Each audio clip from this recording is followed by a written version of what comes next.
This is Blackstone Joe, and you're listening to Slick Talk.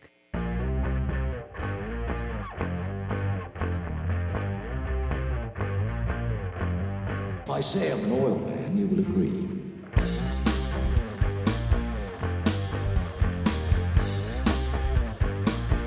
There's the stink of oil about him.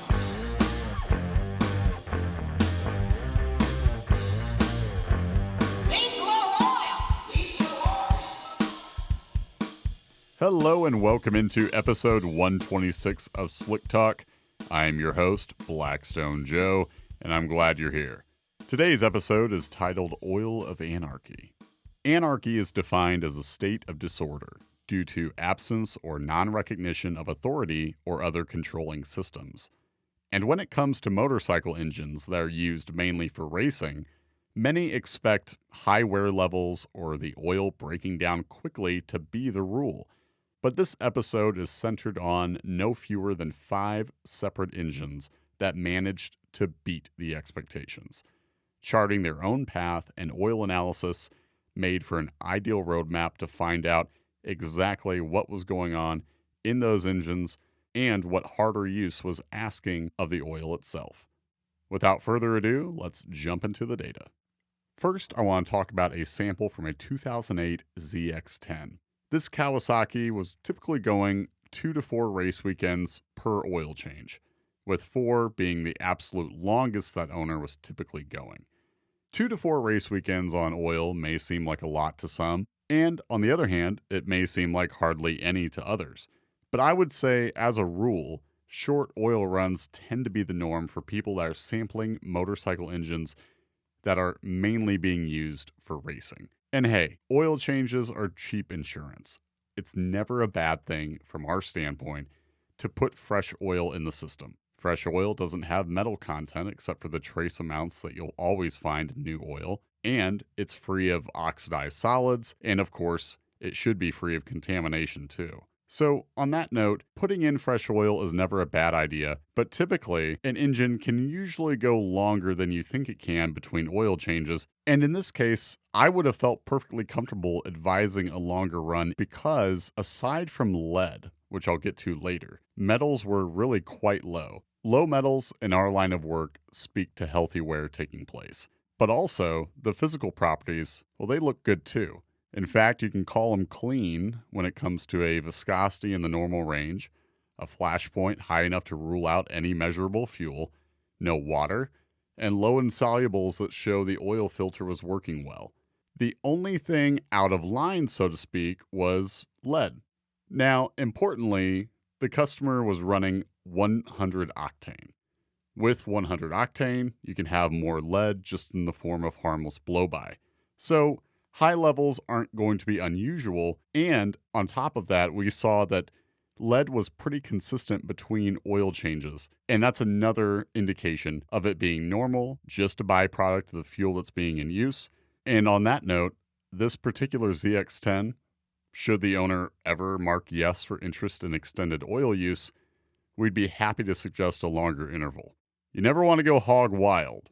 Well, actually, smoking a whole hog is kind of like on my bucket list. But when it comes to oil analysis, one pork chop at a time? I don't know. I'll work on that analogy. But for now, we're going to go to another engine, which is a Ducati 900, specifically a 2014 version.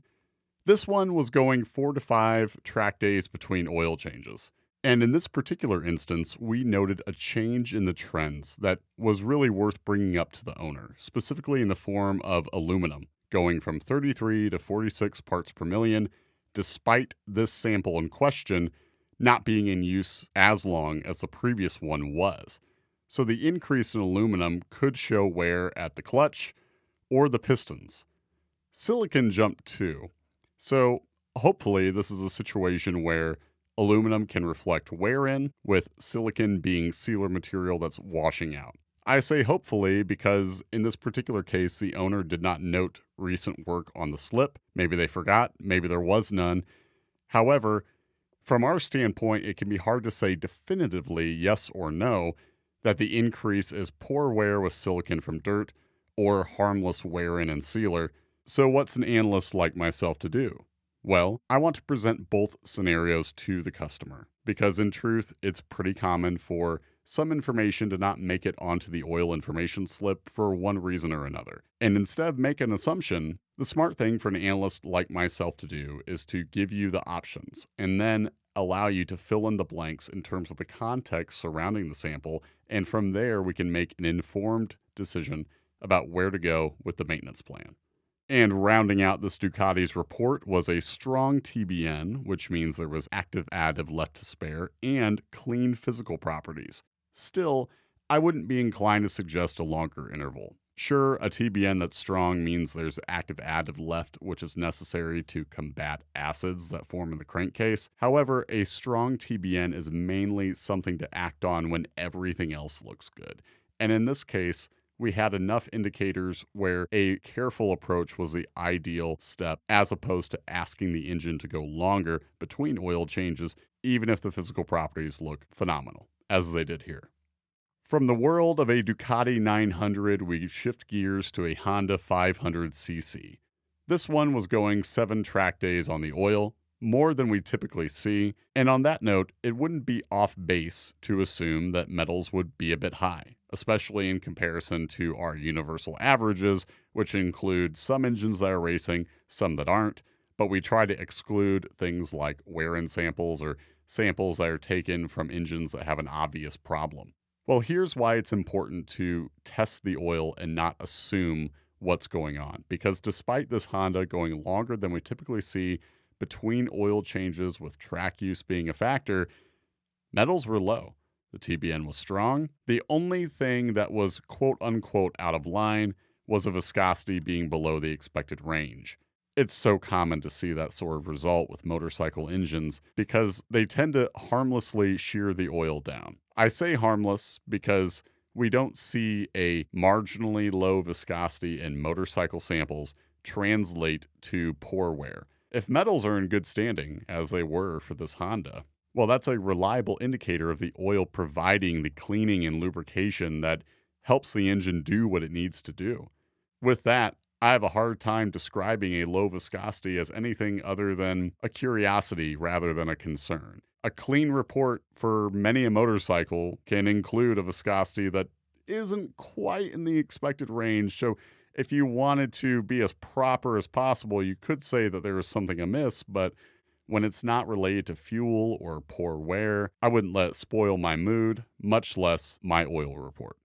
Now it's time to dive into a sample which has a problem, at least a known problem going on, this being the presence of water. The owner knew it, and we could sure tell that water was also present due to the fact that it was visibly apparent, separating from the oil, approximately 4% of the sample volume. When you have that much water present, it tends to cause issues.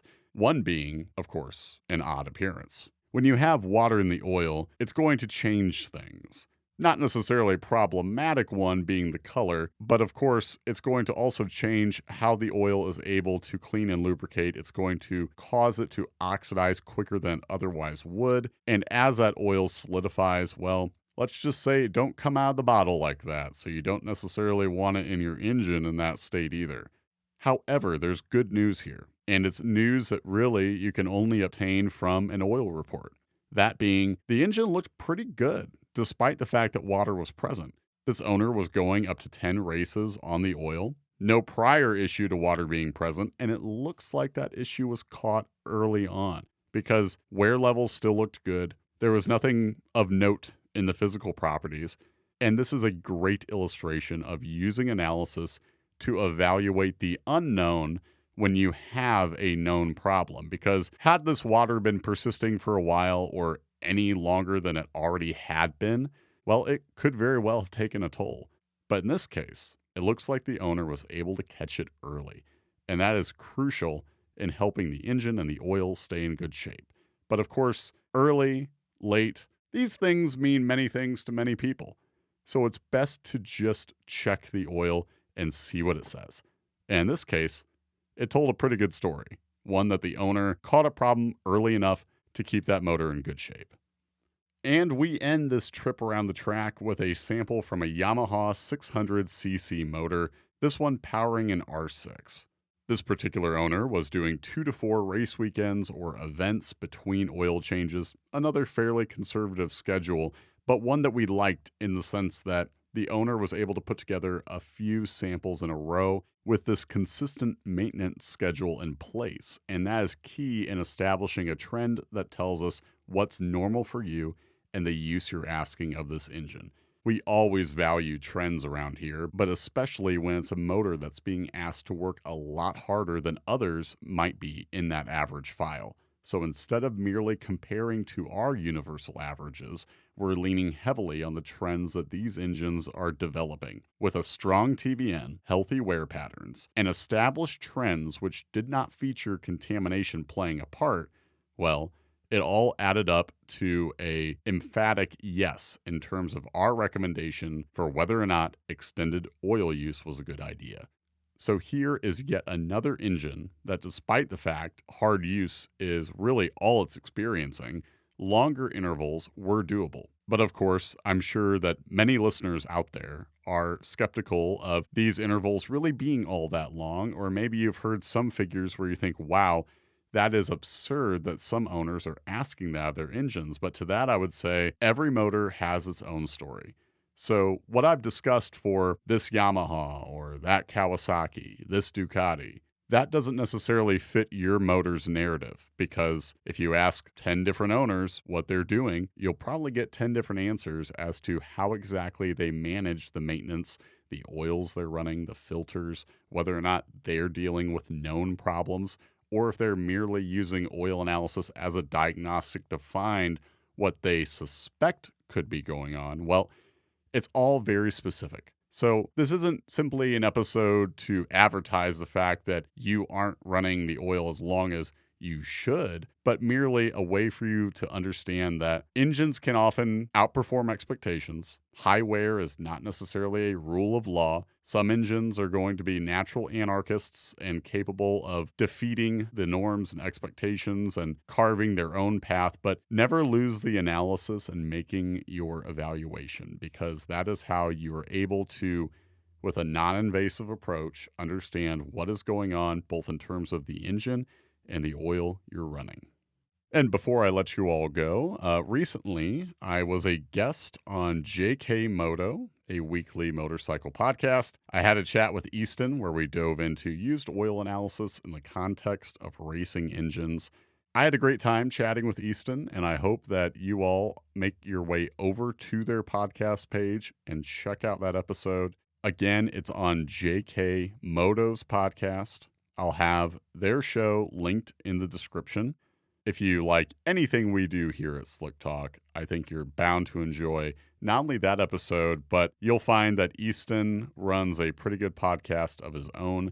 So go ahead and check out JK Moto wherever you get your podcasts. That brings episode 126 to a close. Thank you all for hanging out with me. This is Blackstone Joe signing off.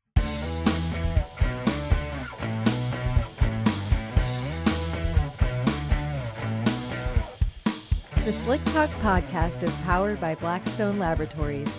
If you're ready to start your oil analysis journey, visit blackstone-labs.com to order your free test kit.